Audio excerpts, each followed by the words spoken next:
Hello కానమూకు కథావచనం మోహనవచనం పరిజ్ఞాన హితభాండం నిత్య చదువరి శ్రోతలకు ఆహ్వానం నమస్కారం. చదవదగునెవరు రాసిన తదుపరి చదివిన వెంటనే మరువక పలువురికి వినిపింపబూనిన అదియే పరిజ్ఞాన హితభాండమౌపో మహిళ మోహనవచనమై విరాజిల్లు. పరిజ్ఞాన హితభాండం లక్ష్యం ప్రతివారీ సమాచార హక్కు. ఆ స్ఫూర్తితోనే ఇప్పుడు సిద్ధార్థ విరచిత అంశంగా మనసే ప్రేమగా అనేటువంటి అంశాన్ని ఇప్పుడు మన కానమోకు కథ వచ్చిన శ్రోతలకు మీ కానమోకు స్వరంలో వినిపిస్తాను, వినండి. మనసే ప్రేమగా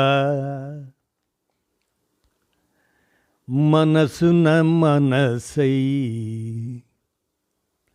ఒక చిన్న నవ్వు ఎడారి గుండెల్లోకి ఒయాసిస్సై వస్తుంది. పైరు పచ్చటి ఆశల పందిరి కింద సేదదీరుస్తుంది. ఒక చిన్న మాట వడలిపోతున్న మేనికి కొత్త మెరుపునద్దుతుంది.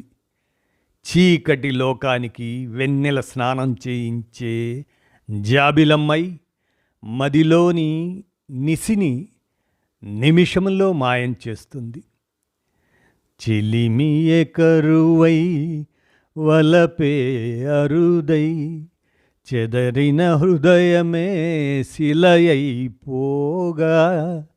నీ వ్యధ తెలిసి నీడగా నిలిచే తోరొకరుండిన అదే భాగ్యము, అదే స్వర్గము అన్న శ్రీశ్రీ ప్రణయగీతం ప్రత్యక్ష అనుభూతిగా మనసును తాకే క్షణాలు అవి. ఎన్నాని చెప్పేది ఎంకి ముచ్చట్లు, ఏటి చెప్పేది నా ఎంకి ముచ్చట్లు అంటూ నండూరి మురిసిపోయినట్లు తనలో తానే పరవశించిపోతూ ఆనందాకాశంలో ప్రేమైక పతంగై విహరించే వేళ అది. అంతటి సంతోషాన్నిచ్చే జీవితం పట్ల అనురక్తిని పెంచే ప్రేమ మీ పక్కన ఉంటే ఇంకేం కావాలి? పడిన చోటే బలంగా లేచి నిలబడటానికైనా, కెరీర్లో గెలిచి చూపించడానికైనా అంతకంటే గొప్ప ప్రేరణ మరేం కావాలి? ప్రేమంటే వాట్సాప్లో ఎమోజీలు పంపించుకోవటం కాదు, ఖరీదైన బహుమతులు బట్వాడా అంతకంటే కాదు. నమ్మకం అది. కలిసొచ్చిన కాలంలోనైనా, కష్టాలకు ఎదురిదే పరీక్షా సమయంలోనైనా మనం ఒంటరి వాళ్ళం కాదు అన్న భరోసానిచ్చేది ప్రేమ. అది స్వార్థంలోంచి పుట్టదు. కోరికల జాబితాను చేతిలో పట్టుకుని తిరుగుతూ ఉండదు. భాగస్వామి బాగుంటే చాలనుకుంటుంది. ఆ బాగు కోసం తానేమి చెయ్యగలనో ఆలోచిస్తుంది. ఆ తలపులే ఇద్దరిలోనూ ఉంటే సంతృప్తి సౌధం తలుపులు తెరుచుకుంటాయి. ఉన్నది పంచుకొని తింటూ, ప్రేమను పెంచుకుంటూ, ఒకరికొకరుగా బతుకుదారిలో పూలు పరుచుకుంటూ హాయిగా ముందుకెళ్ళిపోవచ్చు.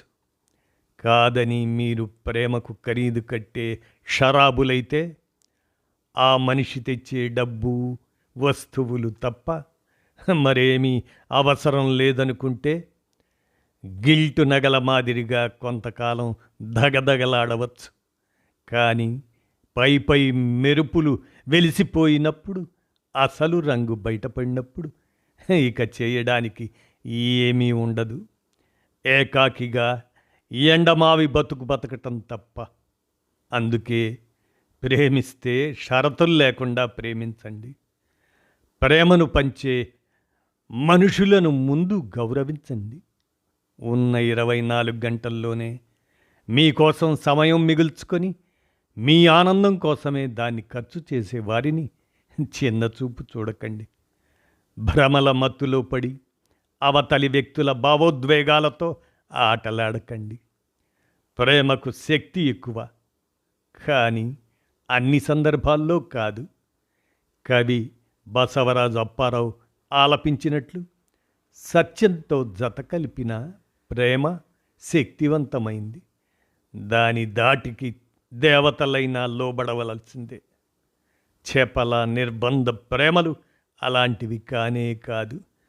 మానవత్వాన్ని మసి చేయడానికి తప్ప అవెందుకు పనికిరావు. అబద్ధాల పునాదులపై అనుబంధాల మేడ నిలవదు. అందుకే ప్రేమిస్తే నిజాయితీగా ప్రేమించండి. ప్రేమలోని తీయదనాన్ని మనసారా ఆస్వాదించండి. ఒకరి బతుకు తోటకు మరొకరు తోటమాలి అవ్వండి అంటూ సిద్ధార్థ విరచిత అంశంగా మనసే ప్రేమగా అనే అంశాన్ని ఫిబ్రవరి 14 ప్రేమికుల దినోత్సవం సందర్భంగా ఈ అంశాన్ని మన కానమోకు కథావచన శ్రోతలకు మీ కానమోకు స్వరంలో వినిపించాను. విన్నారుగా. ధన్యవాదాలు.